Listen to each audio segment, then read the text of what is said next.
Tu renais 2 heures avant le suicide de ta femme. Pour cette nouvelle vie, tu choisis pourtant de continuer à la violenter. Alors que tu contemples encore ton chef-d'œuvre.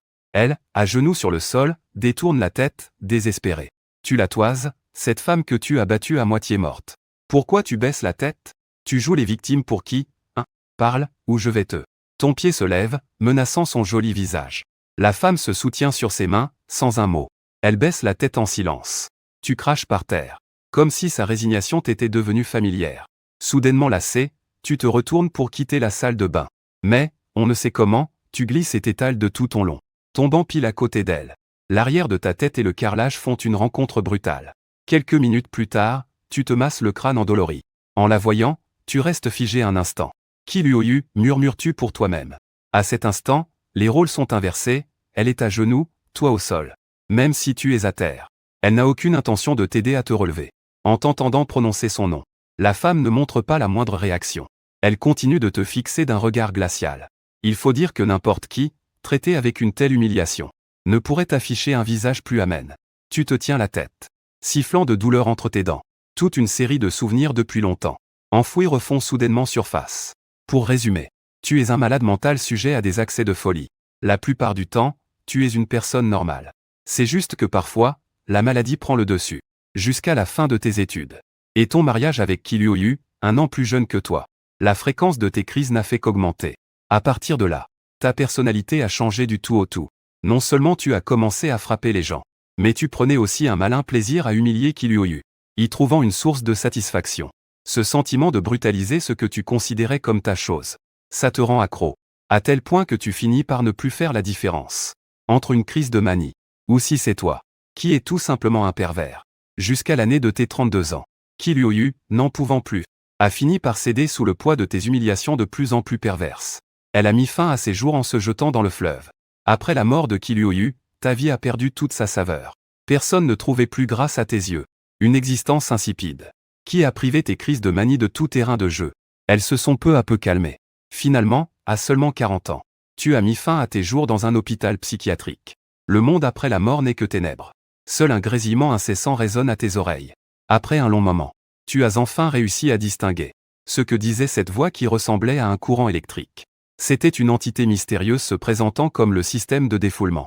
Le système de défoulement t'explique que tous les 10 jours, ta jauge de manie atteint son maximum. Si tu ne te défoules pas pendant plus de 2 jours, tu entreras de force dans un état de crise. Et chaque fois que tu videras ta jauge de manie, tu recevras une somme d'argent considérable. Système ou pas, tu n'en as aucune idée. Tout ce que tu sais, c'est que tu es déjà mort. À quoi bon te donner un système maintenant? Surtout que tu n'as jamais manqué d'argent. Ce genre de récompense ne t'est donc d'aucune utilité. Mais alors que cette pensée te traverse l'esprit, une vive lumière apparaît devant tes yeux. Quand tu rouvres les yeux, tu te retrouves dans ta suite si familière. En voyant Kiryu, qui est censée être morte. Ce n'est pas de la joie que tu ressens, mais une terreur panique. C'est une sensation. Comme si tu voyais un ennemi, mort depuis des années, apparaître soudainement devant toi. Impossible de savoir si c'est une personne ou un fantôme. Tu te masses l'arrière du crâne. Ton regard. Mon regard est rivé sur Kiryu. Tu la vois, tremblante. L'eau de la douche est glacée. Particulièrement mordante en ce début d'automne. Kiryu est très belle. Le genre à être la plus belle fille de la classe. Sans pour autant être la reine du lycée. Mais c'est le genre de fille qu'on remarque immédiatement dans une foule. Et qu'on trouve magnifique au premier regard. Au moins, son visage au naturel est sublime. Ses traits sont fins et harmonieux. Et que dire de son corps? 1,68 m pour un peu plus de 50 kg. De longues jambes fuselées. Si droites qu'on les croirait dessinées. Les proportions de son corps sont parfaites. Ni trop grosse, ni trop maigre. Elle a des formes exactement là où il faut. Quand tu vois Kiryu apparaître en chair et en os devant toi, ton cerveau plante complètement. Mais alors que les souvenirs refluent, tu réalises que tu es revenu à la vie. Revenu à l'année de tes 30 ans. 2 ans avant que Kiryu ne se suicide en se jetant dans le fleuve. Tu regardes Kiryu, agenouillé sur le sol devant toi. Tu ne sais pas quoi lui dire. Après tout, dans tes souvenirs, elle est morte depuis 8 ans. La voir réapparaître si soudainement devant toi, c'est difficile à accepter. Surtout dans de telles circonstances. Après la mort de Kiryu, tes accès de rage s'étaient beaucoup calmés. Tu n'avais plus que quelques crises par an. Maintenant, en voyant Kiryu agenouillé à tes pieds, comme un jouet que tu pourrais humilier à ta guise, tu ne ressens absolument rien. Tu t'approches pour l'examiner de plus près. Mais une odeur étrange émane d'elle. Tu agites la main devant ton nez. C'est une odeur âcre d'urine. L'odeur est si forte Ça ne peut pas venir d'elle. Lave-toi. Ne ramène pas cette odeur dans le salon. Tu as froncé les sourcils. Et tu as répondu sur le même ton qu'avant. La voix de Ki Luoyu était très basse. On ne pouvait y déceler aucune émotion. De la salle de bain parvenait le bruit de l'eau qui clapote. Ki Luoyu devait être en train de se laver. Tu as pris une profonde inspiration. Et tu es entré directement dans la chambre. La chambre principale communique avec le bureau. C'est une très grande suite, mais la porte du bureau est condamnée de l'intérieur.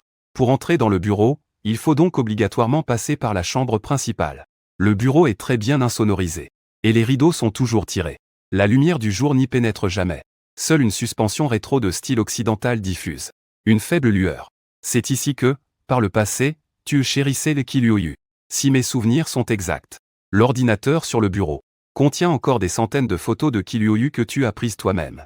Comme poussé par une force invisible, tu t'es assis dans le fauteuil de direction en cuir. Et tu as allumé l'ordinateur. Dans le dossier, des centaines de photos dans des poses différentes et aguicheuses sont apparues sous tes yeux. Après seulement quelques secondes, tu as refermé le dossier. Dans ta vie antérieure, ce dossier a été découvert par ta fille, Baekuan, qui l'a ensuite supprimé définitivement. À l'époque, tu étais furieux. Après tout, c'était un peu ta façon de te souvenir de Ki Luoyu, même si cette pensée était complètement perverse. Mais tu es un pervers, toi-même. Depuis la mort de Ki Luoyu, plus personne n'a pu te procurer le moindre plaisir. Tu ne pouvais que te replonger dans ces souvenirs d'autrefois, pour apaiser tes pulsions refoulées. Baekuan a supprimé ces dossiers au contenu obscène, détruisant ainsi ton dernier refuge. Si bien que pendant les années qui ont suivi, tu as vécu chaque jour dans un état second, incapable de ressentir le moindre intérêt pour quoi que ce soit. C'est d'ailleurs l'une des raisons qui t'ont finalement poussé à mettre fin à tes jours. En revoyant ce dossier, ton cœur s'est de nouveau emballé. Clic, la porte de la chambre principale s'est ouverte. Un bruit s'est fait entendre à l'extérieur. En l'entendant, tu as éteint l'ordinateur. Et tu es sorti du bureau. Ki Luoyu fouillait dans l'armoire à la recherche de vêtements. En te remarquant, il a marqué un temps d'arrêt. Il s'est habillé sans dire un mot. Et il est sorti directement de la chambre. Face à son silence, tu t'es senti complètement démuni. Tu ne savais pas toi-même comment t'excuser. Ça aurait été trop brusque. Ça faisait des années que je n'avais pas donné le fouet. J'avais un peu perdu la main. Alors, tu l'as suivi hors de la chambre. Ki Luoyu s'est rassis à la table où son repas était à moitié entamé. Il a ramassé les baguettes qui étaient tombées par terre. Les a essuyées avec une serviette en papier, prêt à finir son déjeuner. Il devait aller travailler cet après-midi. Il lui restait moins d'une heure avant de partir. S'il finissait de manger et se dépêchait, il arriverait juste à temps. En voyant ça, tu t'es assis à ton tour. Tu t'es installé en face de Ki Luoyu. Pendant le repas, ton regard se posait de temps en temps sur Ki Luoyu. Il était aussi taciturne que d'habitude. Même en mangeant, il ne disait pas un mot. Avant d'être avec Ki Luoyu, tout le monde le trouvait difficile à aborder. À la fac, il n'avait aucun ami. Même s'il était séduisant, personne n'osait l'approcher. Outre son silence et son visage impassible. La raison principale était qu'il avait déjà une fille. Il n'avait même pas encore fini ses études. Et pourtant, il avait une fille qui n'était plus un bébé. Les rumeurs dans sa promo étaient particulièrement cruelles. À l'époque, ça avait causé bien des ennuis à Ki Luoyu. Toi et Ki Luoyu n'avez jamais eu d'enfant ensemble. C'est parce que Ki Luoyu souffre d'une sténose du col de l'utérus. Il était donc voué à avoir des difficultés pour tomber enceint. D'ailleurs, Baekuan n'est pas votre enfant biologique. C'est la fille de la sœur de Ki Luoyu. Elle est morte quand il avait 19 ans, au moment où il entrait à l'université. Elle le lui a confié pour qu'il l'élève. À l'époque, Ki Luoyu devait jongler entre ses études et ses petits boulots, tout en s'occupant de Baekuan, qui n'avait que 6 ans. Si tu as connu Ki Luoyu, c'est parce qu'un jour, alors qu'il faisait un de ses petits boulots, il a été surpris par une pluie torrentielle en rentrant chez lui. C'est comme ça que Baekuan s'est perdu. Et plus tard, c'est toi, par le plus grand des hasards, qui est tombé sur Baekuan, en larmes sous la pluie. Tu l'as ensuite aidé à retrouver Ki Luoyu. Pour te remercier, Ki Luoyu t'a invité à manger. Et après ça, vous avez commencé à vous rapprocher. Tu te souviens vaguement qu'au début, Ki Luoyu n'était pas si silencieux, ni si renfermé. Quand vous veniez de vous mettre ensemble, il te racontait des anecdotes de sa journée. Il se plaignait à toi des clients bizarres qu'il rencontrait. Et il avait aussi un sourire magnifique. C'est plus tard, après le mariage, que ton changement de comportement l'a poussé à s'enfermer dans le silence. Si sa sœur est décédée, c'est à cause des violences de son mari. Parce que, une fois, en la bousculant, il l'a fait tomber par accident. Elle s'est cogné la tête. Elle est morte sur le coup. Son mari s'est enfui, laissant derrière lui un Baekuan complètement seul.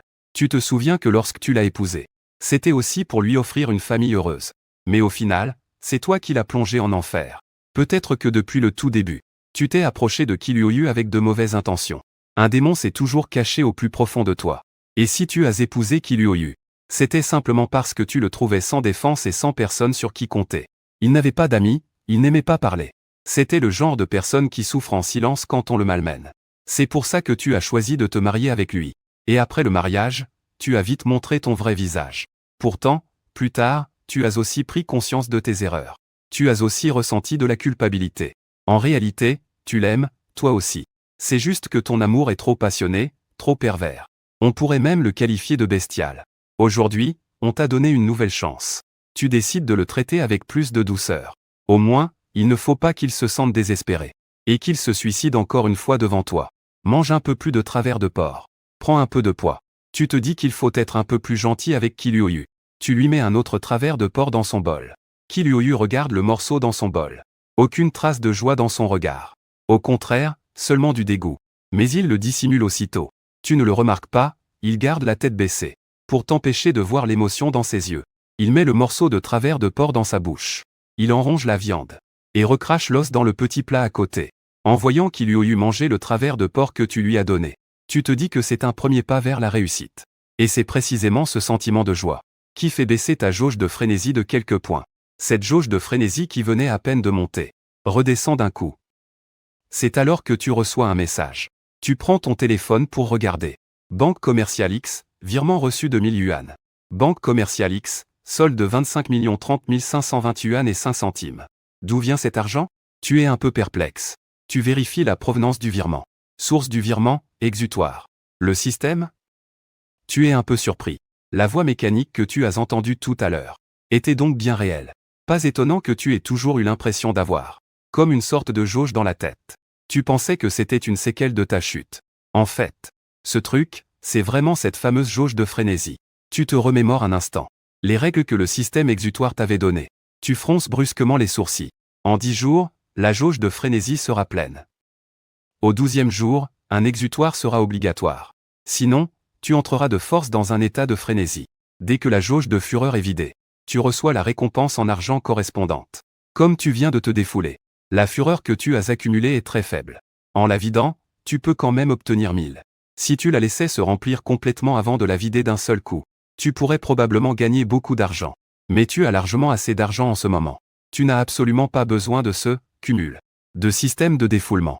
Est-ce que c'est le prix à payer pour ma renaissance? C'est ce que tu te dis. Alors que l'agacement monte en toi. Ta jauge de fureur augmente aussi un peu. Kiryu finit le repas qu'elle n'avait pas terminé. Elle prend son téléphone et retourne dans sa chambre. Tu regardes Kiryu. Il t'a semblé voir, il y a un instant, que le téléphone de Kiryu s'était aussi allumé. Mais il devait être en silencieux, car il n'y a eu aucun son. Tu te lèves et la suis. Kiryu a enfilé son tailleur de travail. Un costume élégant. Une queue de cheval ôtée des talons hauts avec des bas noirs sexy. Tu jettes un œil dans l'armoire ouverte. À l'intérieur, il y a plusieurs tenues de travail identiques. Normalement, les employés n'en reçoivent que 2. Toutes les autres, c'est toi qui les as achetées. La raison de ton achat n'était pas par peur que Kiryu n'ait pas assez de tenues de rechange, mais pour satisfaire tes propres désirs. Il fut un temps où tu aimais beaucoup que Kiryu porte sa tenue de travail en rentrant avec toi. Puis, tu as perdu tout intérêt.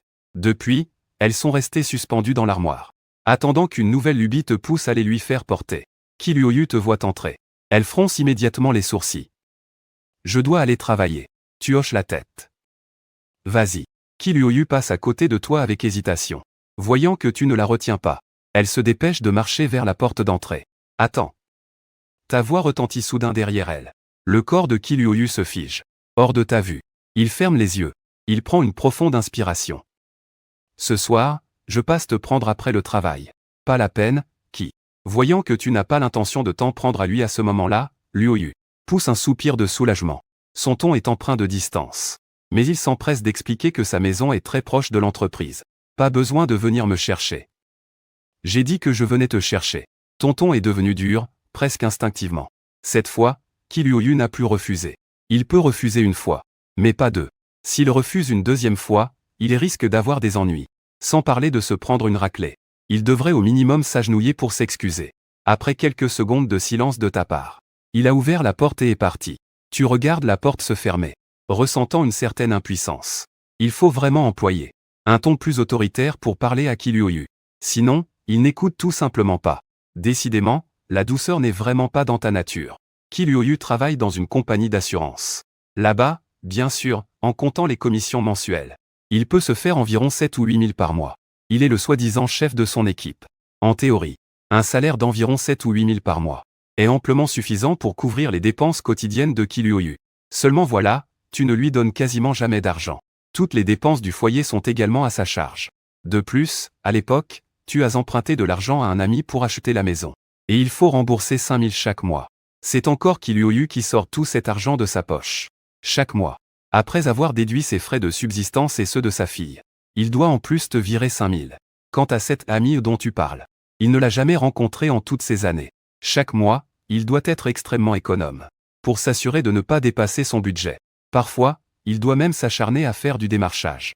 Pour arrondir ses fins de mois. 17 heures. Kim Hyo-yu. La pluie quitte le travail à l'heure. Kim Hyo-yu sort de l'immeuble de bureau. Il remarque immédiatement l'Audi garé à l'entrée. Cette voiture est à toi. À l'époque, elle a coûté plus de 400 000. Et chaque mois, il y a le crédit auto à rembourser. Mais heureusement, Kim Hyo-yu n'a pas à participer. Ce qui le soulage un peu. Quand vous vous êtes mariés, ce n'était pas cette voiture que vous aviez achetée. C'est la troisième voiture de la famille. Au tout début de votre mariage, vous aviez acheté une Volkswagen à 200 000. À l'époque, Kim Hyo-yu trouvait déjà ça cher. Mais qui aurait cru que vous en achèteriez 2 autres par la suite? Et de plus en plus cher. Il a vraiment peur. Que tu n'aies plus d'argent pour payer les crédits. Et que tu finisses par lui prendre jusqu'au dernier centime qu'il a pour vivre. C'est l'heure à laquelle leur compagnie d'assurance termine la journée. Quand Kim Hyo-yu sort, de nombreux employés de l'entreprise sont déjà dehors. Parmi eux, il y a aussi des membres de l'équipe de Kim Hyo-yu. Kim Hyo-yu n'entend pas les discussions dans son dos. Il vient d'ouvrir la portière arrière. Quand il entend ta voix venant de l'intérieur. Assieds-toi devant. Kim Hyo-yu s'installe sur le siège passager. Il boucle sa ceinture de sécurité. La prochaine fois que tu montes dans ma voiture, assieds-toi à l'avant. Tu t'assieds derrière, tu me prends pour un chauffeur Uber ou quoi? Tu démarres la voiture en parlant. Kim Hyo-yu reste silencieux. T'es muet? Tu ne sais plus parler? Qu'est-ce que tu veux que je dise? Kim Hyo-yu tourne légèrement la tête et dit, pardon? Pardon? Kim Hyo-yu n'hésite presque pas. Et tu lances, ça sert à quoi de dire pardon? Tu laisses échapper un grognement. Kim Hyo-yu se tait de nouveau. Il tourne le visage vers la fenêtre. Ses sourcils sont toujours froncés. Tourne ta tête vers moi. Kim Hyo-yu résiste quelques secondes. Puis tourne son visage vers toi. Toi, les coins de tes lèvres s'étirent en un léger sourire. Ah, c'est cette sensation que j'adore. Jouer les hommes bien et passionnés, ce n'est vraiment pas ton style. C'est bien, tu es sage. Je te donne un bonbon pour te récompenser. Tu sors de la console centrale. Une sucette plate aux fruits. Kim Hyo-yu hésite un instant. Puis il la prend, mais se contente de la garder dans sa main. Pourquoi tu ne la manges pas? Sans la moindre expression, il déchire l'emballage. Et la met dans sa bouche. Ne laissant dépasser que le bâtonnet blanc. Le goût fruité de la sucette est très prononcé. À l'instant où elle entre dans sa bouche. Il sent une saveur vivement acidulée. La bouche de Kim Hyo-yu se remplit de salive. Alors que vous attendez au feu pour tourner à gauche. Tu te tournes pour regarder Kim Hyo-yu. Et tu lui retires la sucette de la bouche. Kim Hyo-yu est visiblement pris au dépourvu. La sucette est encore brillante de sa salive. C'est très visible.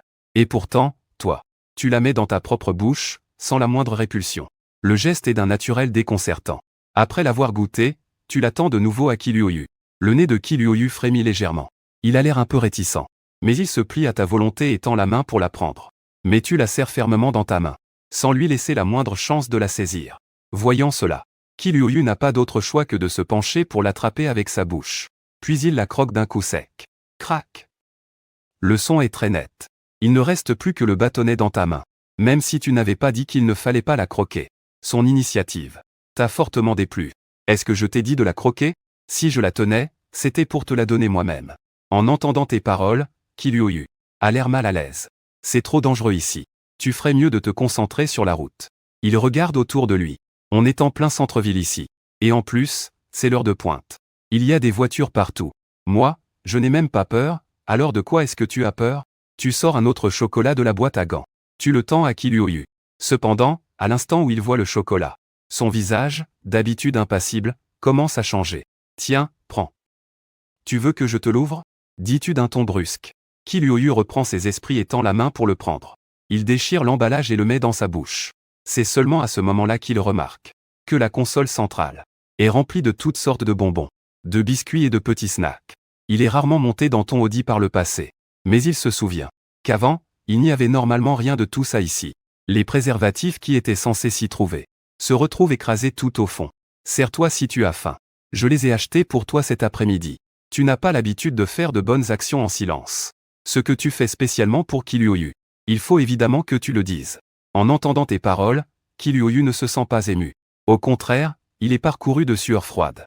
Il commence déjà à deviner à quoi ces bonbons pourront bien servir plus tard.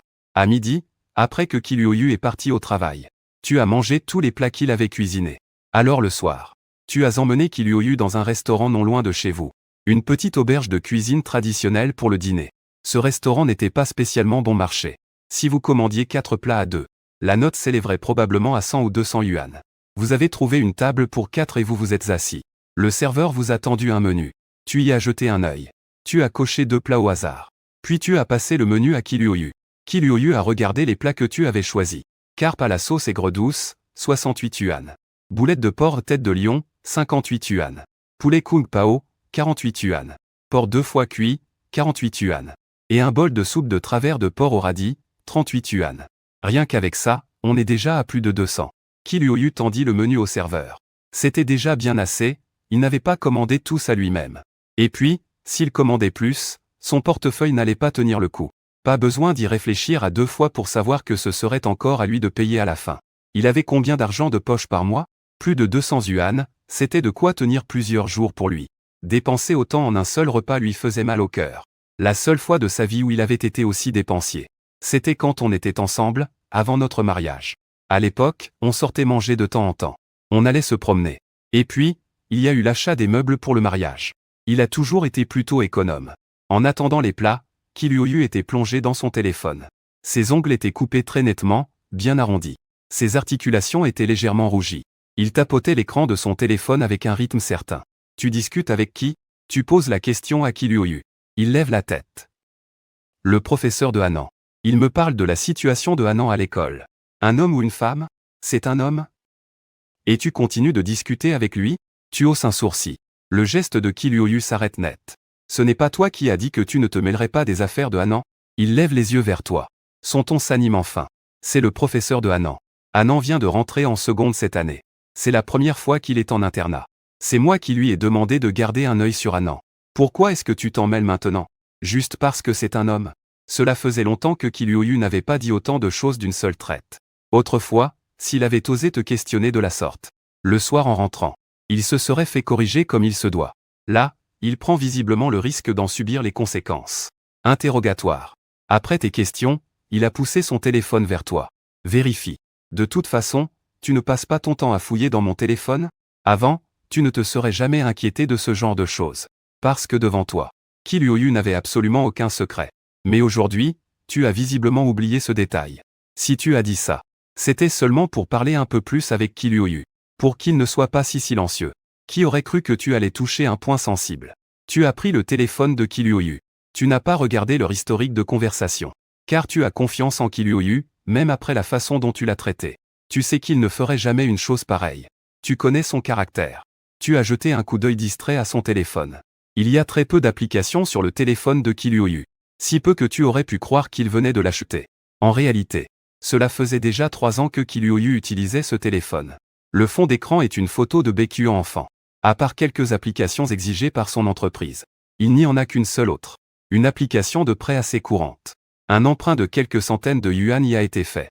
Il a sûrement dû les emprunter le mois dernier pour BQan. Au moment de payer les frais de scolarité, il lui manquait quelques centaines de yuan.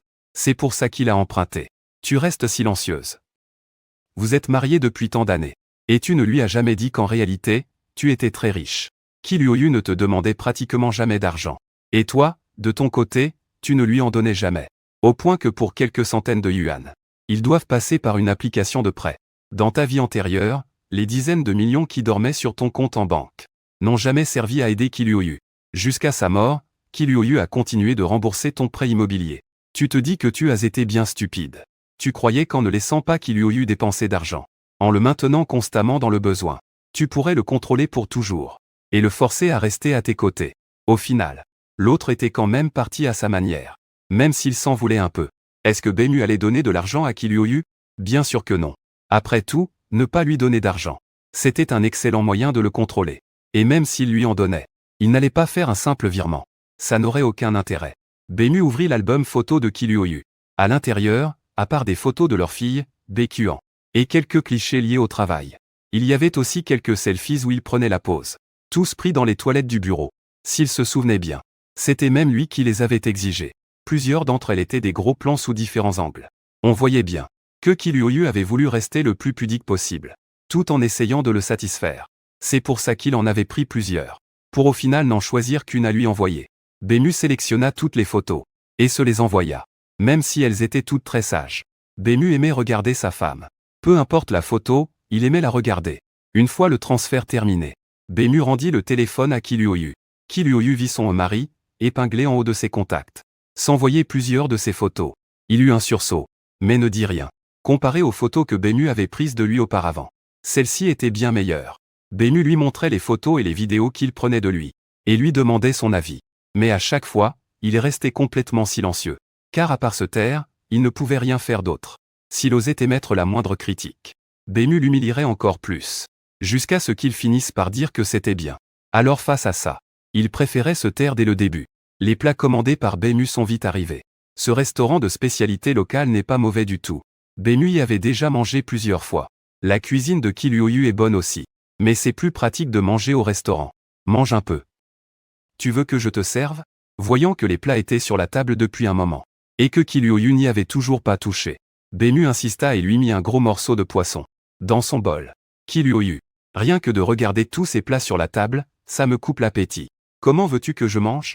Après avoir pris quelques bouchées, il arrêta de manger. Voyant cela, Bému grogna et se mit à manger tout seul. Ces quelques plats qu'il avait commandés, il ne pourrait jamais les finir tout seul. Comme il ne pouvait pas tout finir, il a demandé au serveur un sac pour emporter les restes. Il s'est approché du comptoir, prêt à payer. Kiluoyu avait déjà calculé le montant du repas, et avait sorti l'argent de son portefeuille. Au moment où il s'apprêtait à payer, Bému a soudainement pris la parole. Qui utilise encore du liquide de nos jours? J'ai déjà payé. Tu as déjà payé? Kiluoyu était un peu surpris. Sinon quoi? Tu vas me faire la gueule juste parce que j'ai dépensé un peu d'argent? Qui oserait dépenser ton argent? Lança Bému d'un ton sarcastique. Kiluoyu hocha la tête. Il a rangé les plus de 200 yuan dans son portefeuille.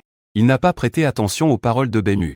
Cependant, avant qu'il ait pu remettre son portefeuille dans sa poche, la main de Bému s'est tendue vers lui. Il a vu son propre portefeuille se faire arracher. Une lueur de stupeur traversa les yeux de Kiluoyu. Il y avait plus de 500 yuan dans le portefeuille. C'était son argent de poche pour le mois. Bému regarda le portefeuille en tissu bleu clair. À l'intérieur, l'argent était éparpillé. À part un billet de 200 yuan. Le reste n'était que de la monnaie. Il y avait même plusieurs pièces. Comment tu peux encore utiliser un portefeuille aussi ringard? Bému le dévisagea de haut en bas. Il tenait à peine dans la paume d'une main. Ce petit portefeuille lui semblait familier. Il datait, semble-t-il, du début de leur relation. C'était Bému qui le lui avait acheté. À l'époque, en se promenant, ils étaient passés devant un petit stand. Kiluoyu avait dit que son patron de l'époque, pour son petit boulot, le payait toujours en liquide. Il avait donc besoin d'un portefeuille pour ranger ses billets. Qui aurait cru que tant d'années plus tard, il l'utiliserait encore? Connaissant Kiluoyu comme il le connaissait, il était certain à 100% qu'il ne voulait juste pas gaspiller d'argent pour en acheter un nouveau. C'était la seule raison pour laquelle il l'utilisait encore. Bému compta l'argent qui restait à l'intérieur. Je te ferai un virement de 600 yuan tout à l'heure. Donne-moi ça. Au marché, certains stands n'acceptent que le liquide. Kiluoyu voulut refuser. Alors va au stand où on peut payer par QR code. C'est un peu moins cher si on paie en liquide. Et puis, ils arrondissent le prix. Kiluoyu insista, on n'est pas à ça près. Moi si. Bému eut un sourire en coin. Bon, d'accord. Reprends-le. Bému jeta le portefeuille à Kiluoyu. Kiluoyu l'attrapa et le fourra dans sa poche. Le soir venu, Bému ajouta le professeur principal de Baekhyun sur Ocha. Il voulait prendre des nouvelles de Baekhyun. Au début, le professeur était un peu perplexe. Il avait déjà tout expliqué à Kiluoyu. Pourquoi est-ce que Bému lui posait de nouveau la question? Puis il s'est dit qu'il y avait peut-être des tensions dans le couple. Alors il a tout répété à Bému. Ce dont il avait discuté aujourd'hui avec Kiluoyu. C'était le changement de saison et le temps qui se rafraîchissait. Il commençait à faire froid ces derniers temps. Il avait remarqué que Baekhyun n'avait pas de vêtements plus chauds. Il avait donc demandé à Kiluoyu d'en apporter à l'école, pour éviter qu'il ne tombe malade et que cela n'affecte ses études. Ensuite, il a parlé du comportement de Baekhyun en classe, et de ses relations avec ses camarades de chambre. D'après leur conversation, il était clair que C'est un jeune professeur assez responsable.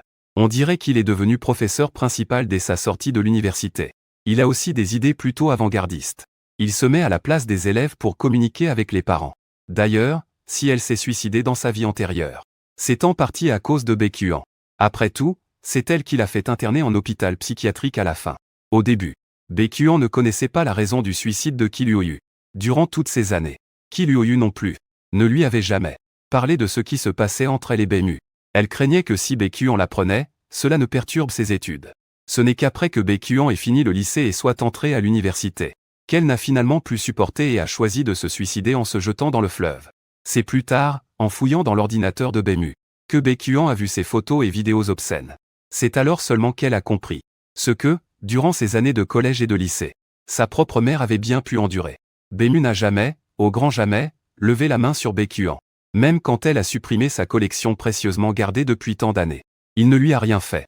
Bien que Baekhyun ne soit pas sa fille biologique, Baekhyun l'a vraiment considérée comme sa propre fille. Après la mort de Kim Hyo-yu, il a même dépensé beaucoup d'argent pour l'envoyer étudier la musique à l'étranger, l'aidant ainsi à réaliser son rêve. Il pensait que cela pourrait apaiser un peu sa culpabilité envers Kim Hyo-yu. Le soir, lorsque Kim Hyo-yu est retourné dans la chambre après sa toilette, Baekhyun faisait encore des achats en ligne. Kim Hyo-yu portait une nuisette couleur bordeaux.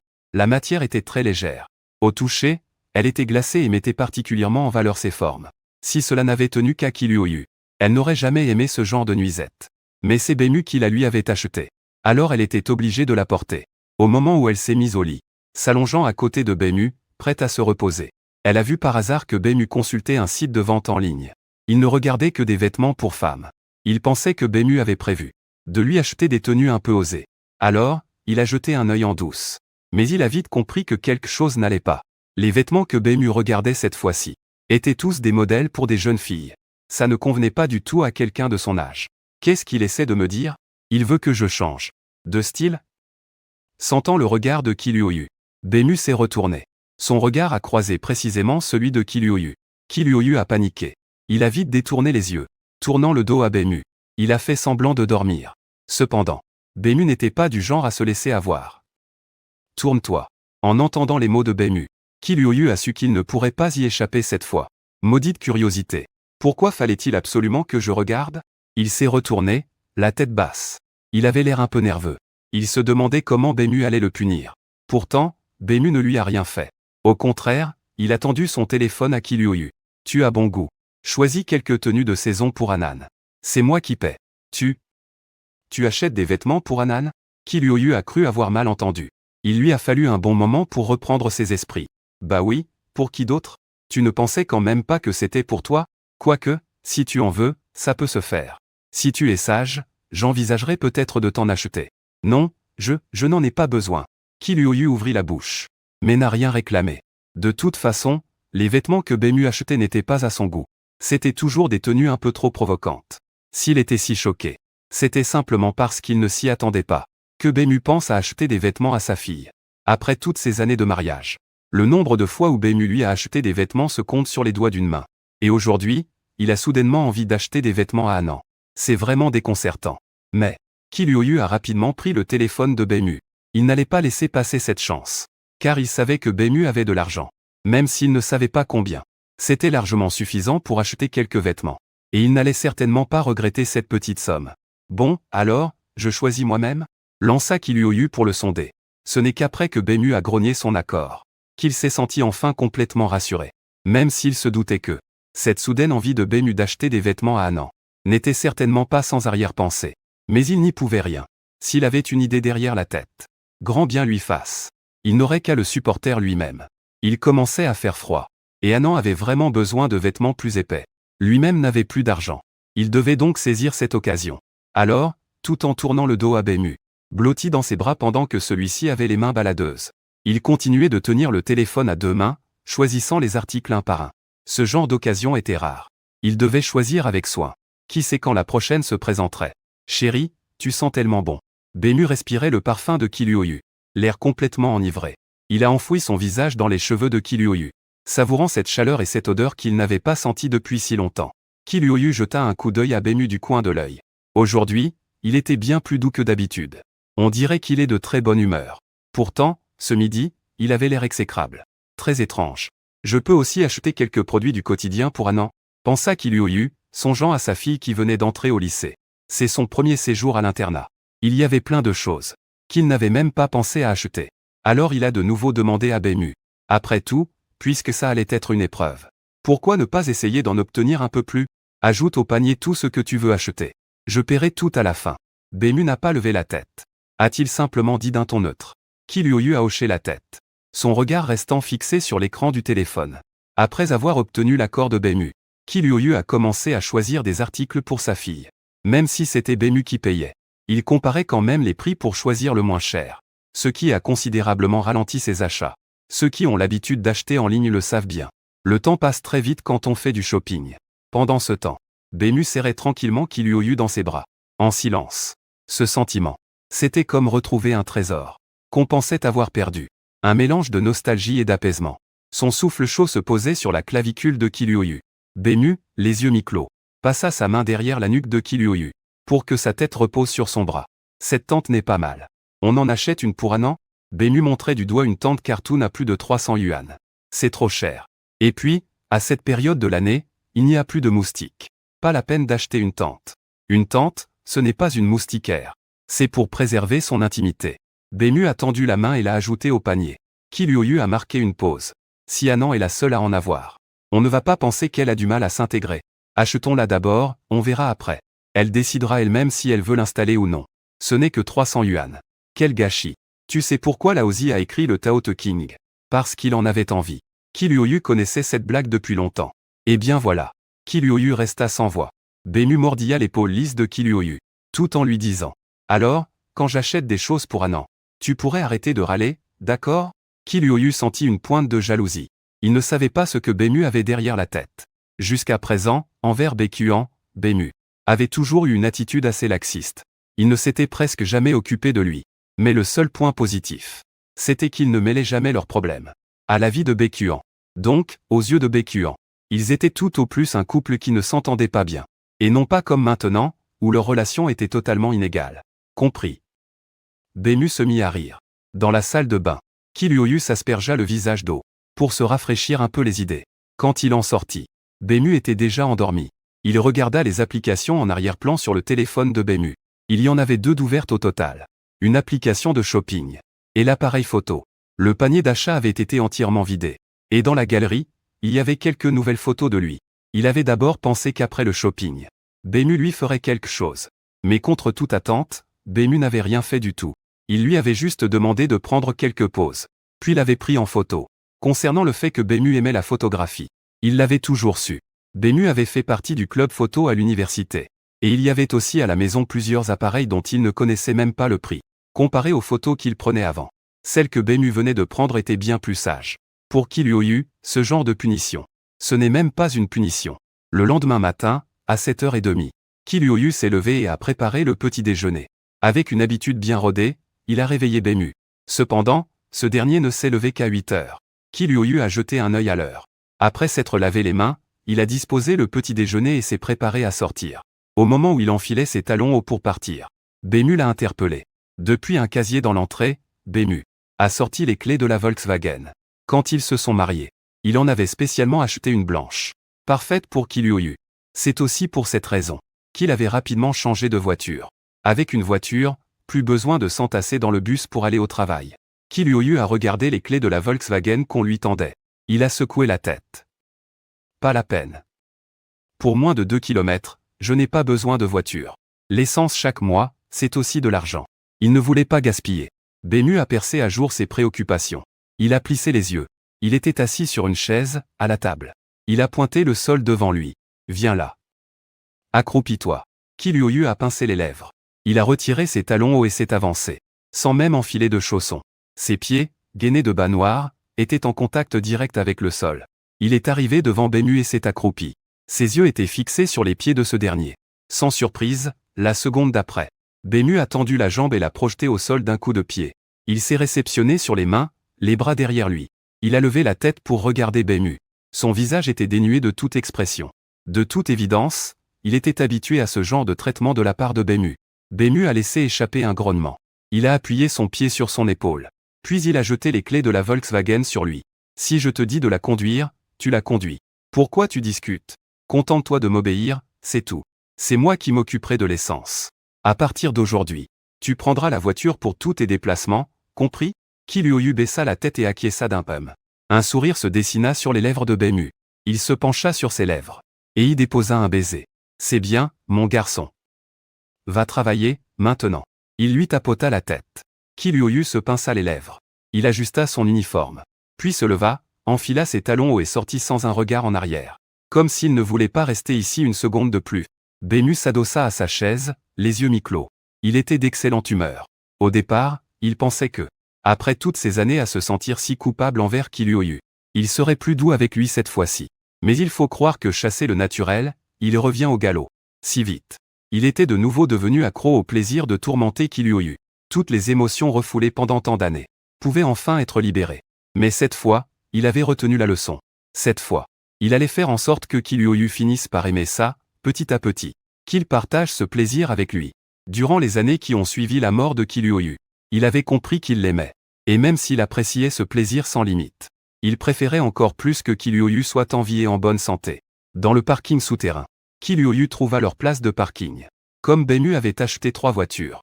Alors, en plus de la place offerte avec l'appartement, il en avait acheté 2 autres. Elles étaient toutes les 3 côte à côte. Il déverrouilla la portière avec la clé. À l'intérieur, aucune odeur étrange. Sur le siège passager, une paire de baskets blanches était posée. Ça faisait si longtemps qu'il n'avait pas conduit. Il avait presque oublié qu'on ne pouvait pas conduire en talons hauts. Ce n'est qu'en voyant les baskets blanches qu'il s'en est souvenu. Est-ce que c'est Bemu qui les a préparées? Il enfile des chaussures confortables. Kiryu pose les clés de la voiture dans le rangement de la console centrale. Mais en ouvrant ce compartiment, il découvre à l'intérieur une montagne de bonbons et de chocolat. Auparavant, il souffrait d'hypoglycémie. Alors il avait toujours des bonbons sur lui. Depuis qu'il était avec Bemu, ce dernier avait aussi pris l'habitude d'en avoir en permanence. Au milieu des bonbons se trouvait une carte essence. Au dos, une étiquette indiquait 2000 yuan. Il pinça les lèvres, silencieux. Il déballa un bonbon et le mit dans sa bouche. Ça faisait des années qu'il n'avait pas conduit. Mais il n'avait pas oublié comment faire. Il a toujours été très intelligent. C'était déjà le cas à l'école. Même s'il devait passer beaucoup de temps à faire des petits boulots, il assimilait les leçons en classe du premier coup. À l'époque, quand il a passé son permis, son moniteur lui avait dit qu'il était très doué. Il maîtrisait presque tout après un seul essai. Il prit la route en direction de l'entreprise. C'est l'heure de pointe du matin.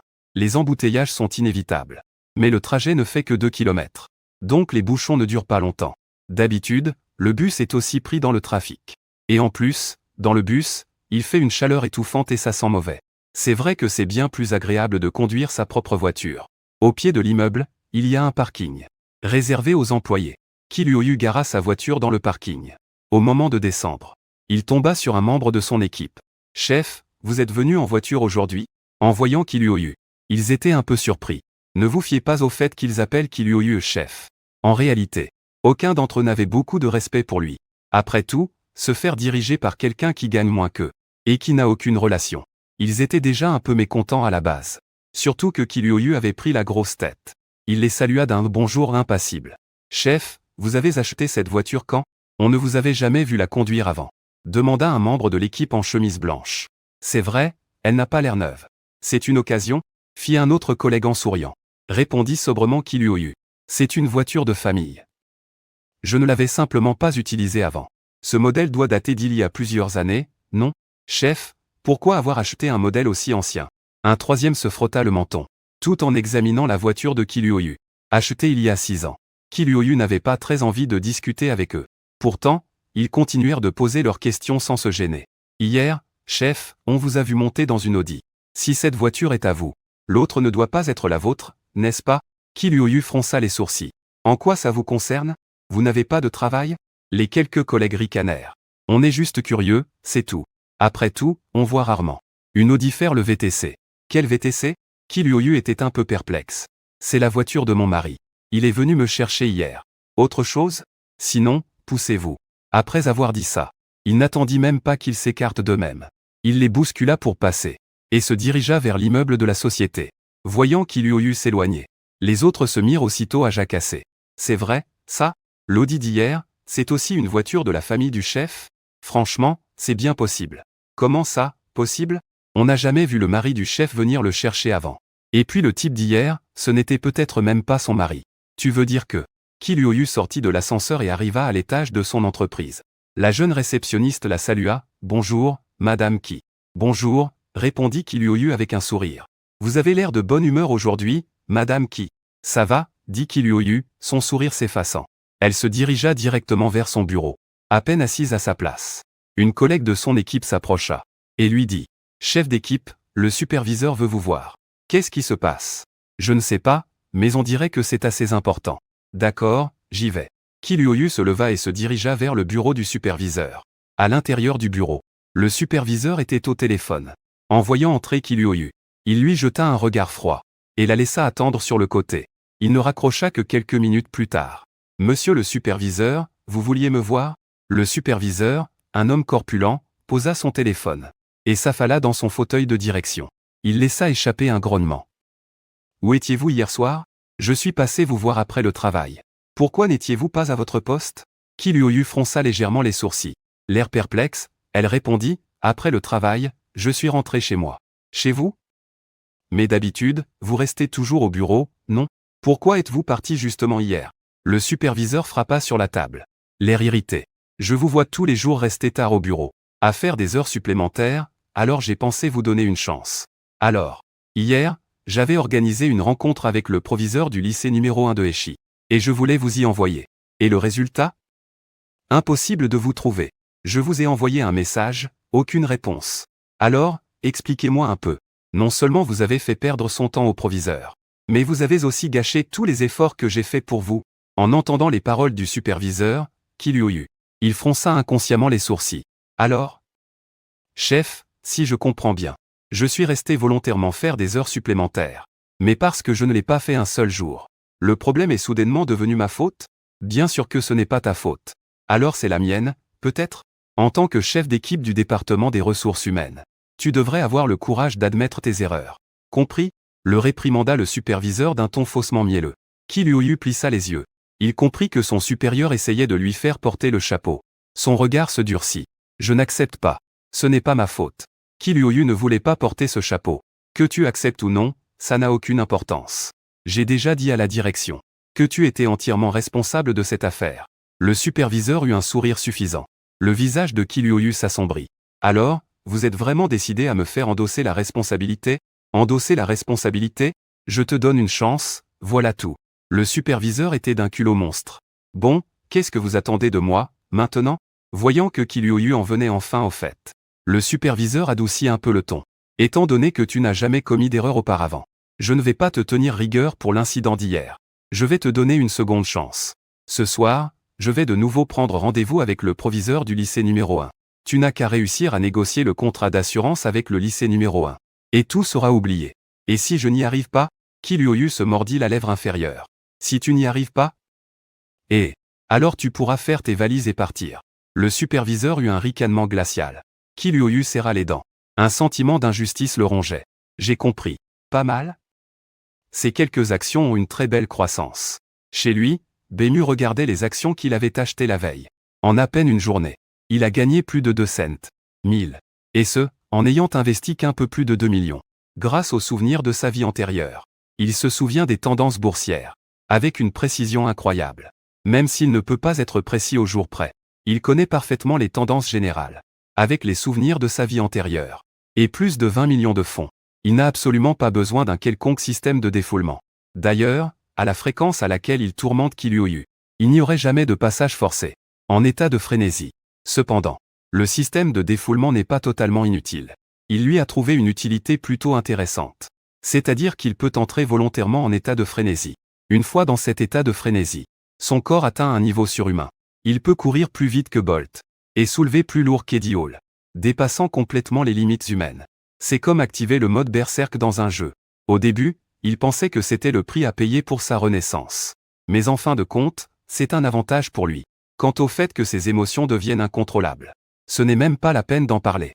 Avec les souvenirs de sa vie antérieure, ses capacités hors normes, et même sa petite femme chérie qui est revenue, il trouve que tout est trop parfait, à tel point qu'il a envie de laisser échapper un rire sardonique.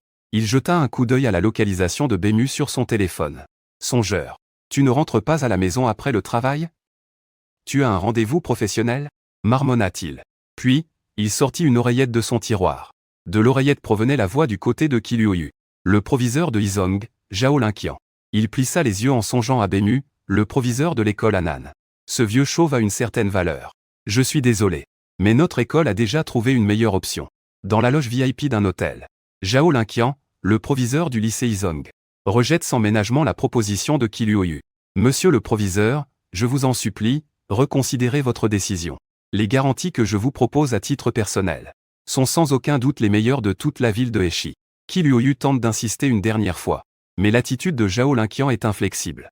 Il n'y a rien à reconsidérer. J'ai toute autorité pour prendre cette décision au nom de mon établissement. Et puis, vous dites que les garanties de votre société sont les meilleures. Est-ce que ça les rend meilleures pour autant? Qiluoyu se mord la lèvre inférieure. Ma propre fille est élève au lycée Yizong. Il est évident que je lui offrirai la meilleure assurance qui soit. Zhao Linqian ricane froidement. Son secrétaire, à ses côtés, prend la parole à sa place. Notre position est on ne peut plus claire. En ce qui concerne l'assurance scolaire, nous avons de meilleures options. En entendant ces mots, le cœur de Qiluoyu sombre dans les abysses. S'il ne parvenait pas à conclure ce contrat, il devrait porter le chapeau pour son superviseur. Et il se ferait renvoyer par l'entreprise. De sitôt, il lui serait impossible de retrouver un travail aussi bien payé. Ce qui signifiait que, non seulement il n'aurait plus un sou pour les mois à venir, mais il devrait même s'endetter. Rien qu'à cette pensée, le visage de Qiluoyu se décompose un peu plus.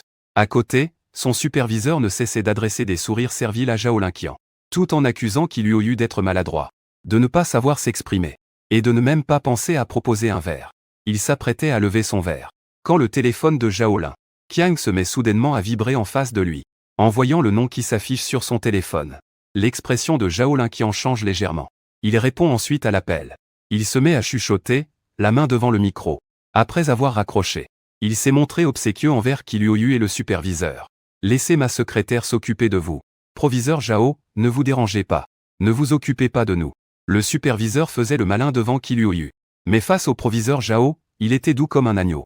Avec son gros ventre, il paraissait particulièrement servile. Après que le proviseur Zhao eut quitté précipitamment la salle, le superviseur a recommencé à discuter avec la secrétaire du proviseur Zhao, essayant de nouer des liens.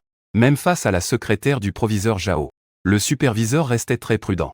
Après tout, d'une certaine manière, le statut de la secrétaire du proviseur n'était pas du tout à prendre à la légère. Elle avait au moins bien plus de poids qu'un simple superviseur d'entreprise comme lui. À Heshi, des superviseurs, il y en a à l'appel. Mais des écoles pouvant rivaliser avec le lycée numéro 1 de Heshi, il n'y en avait que très peu. En tant que l'un des plus prestigieux lycées de Heshi, d'innombrables personnes se plieraient en quatre pour y entrer, s'il parvenait à être en bon terme avec la secrétaire du proviseur du lycée numéro 1. Plus tard, si l'enfant d'un proche voulait intégrer le lycée, il pourrait faire jouer ses relations. Cependant, face aux avances du superviseur, la secrétaire du proviseur ne semblait manifestement pas vouloir lui prêter attention. Pendant ce temps, après être sorti de la salle VIP, Zhao Linqian s'est rendu dans la salle voisine. Il a poussé la porte avec précaution. Et dans la salle se trouvait nul autre que Bemu. Bemu avait commandé plusieurs plats de fruits de mer. Au moment où Zhao Linqian est entré, il était en train de déguster une langouste entière. Proviseur Zhao. Bemu a désigné le siège en face de lui. Zhao Linqian a regardé fixement Bemu. Un large sourire aux lèvres. Xiaobei, ça fait plusieurs années qu'on ne s'est pas vu. Comment va ton père? À peine assis, Zhao Linqian a commencé à vouloir se rapprocher. Mais Bemu s'est contenté de ricaner. Le vieux est mort il y a quelques années. Le sourire de Zhao Linqian se figea. Il se tapota vivement la bouche. Tonton Zhao a parlé un peu trop vite, ne le prends pas mal, hein? HMPH. Non. Comment pourrais-je le prendre mal? Bemu s'essuya la bouche avec une serviette en papier.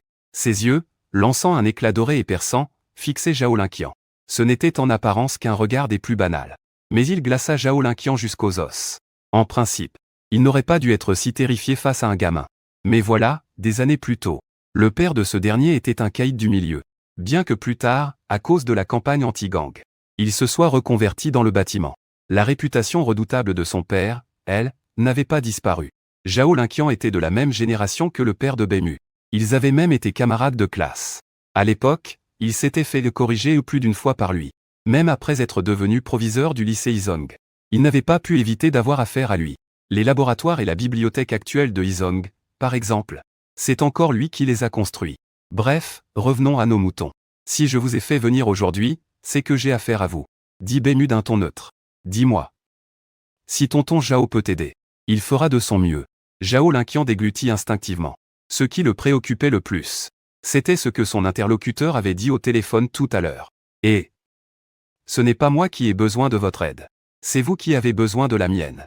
Bému croisa nonchalamment les jambes. Il pencha son buste en arrière, s'adossant au dossier de sa chaise.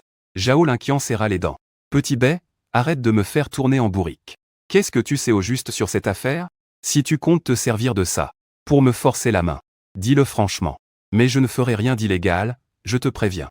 Bému observa Zhao Linqian avec un vif intérêt. Rassurez-vous. Si j'ai dit que j'étais venu vous aider, je suis là pour t'aider, bien sûr. Après tout, toi et le vieux, vous vous connaissez depuis longtemps. Et puis, tu t'es bien occupé de moi quand j'étais à l'école. Sans compter que si je ne t'aide pas sur ce coup-là, ce que tu fais serait complètement illégal. En entendant les mots de Bému, Zhao Linqian sentit un frisson lui parcourir l'échine. Pas la peine de réfléchir. L'autre était au courant, au moins dans les grandes lignes. Au début, Bému lui avait dit au téléphone qu'il savait qu'il était à court d'argent, et qu'il l'appelait pour lui en apporter.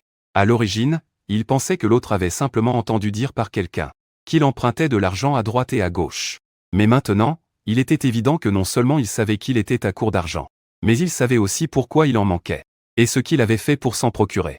Cependant, il n'a pas avoué tout de suite. Il a préféré continuer à le sonder. Xiao Bei, qu'est-ce que tu veux dire par là? C'est vrai que je manque d'argent en ce moment. Mais ça ne veut pas dire que je ferai quelque chose d'illégal. Je suis proviseur depuis plus de 10 ans. Si j'osais faire une bêtise, ce serait comme si je jouais avec mon poste, tu ne crois pas? Bému secoua la tête, l'air lassé. C'est pour ça que tu as accepté l'offre de Fang Xin. L'assurance te donnait 2 millions, et tu as choisi leur offre, même si c'était la plus chère. Le cœur de Zhao Linqian rata un battement. Des sueurs froides perlèrent aussitôt sur son front. Xiao Bei, tu plaisantes. Comment aurais-je pu faire une chose pareille? Ah! Que tu l'aies fait ou non, tu le sais très bien.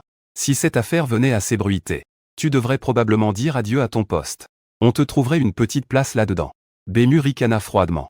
En entendant les mots de Bému, le sourire forcé de Zhao Linqian s'effaça complètement. Le visage déconfit, il dit. Xiao Bei, je ne vais plus te mentir. Si tu as de l'argent à me prêter, il faut absolument que tu m'aides.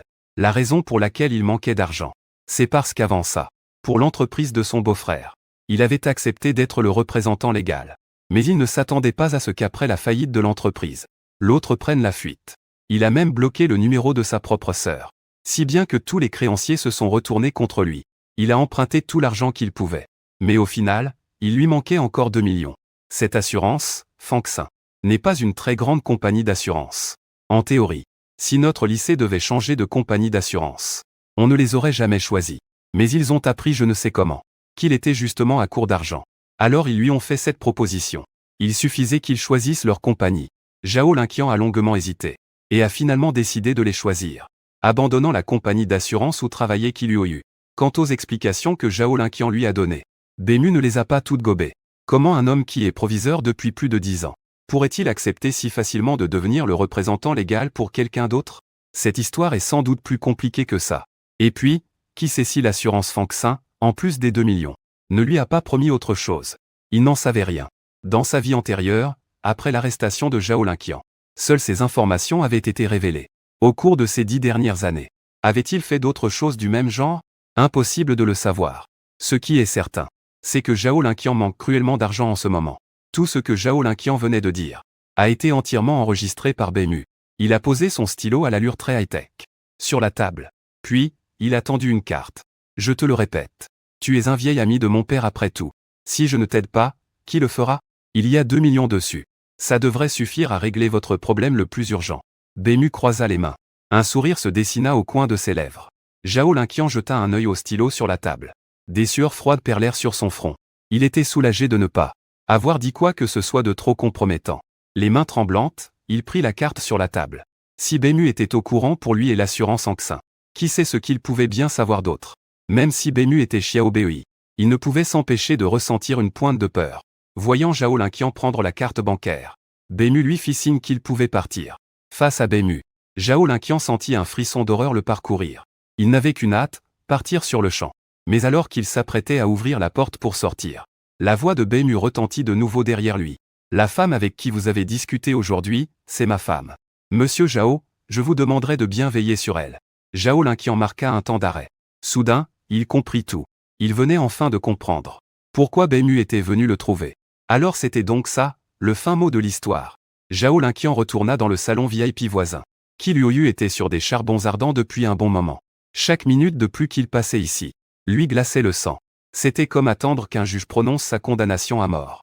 Pourtant, la première chose que fit Zhao Linqian en revenant ne fut pas de leur dire de partir, mais plutôt d'annoncer qu'après mûre réflexion, il avait conclu que leur entreprise était la plus appropriée, et qu'il souhaitait donc signer un contrat de collaboration avec eux.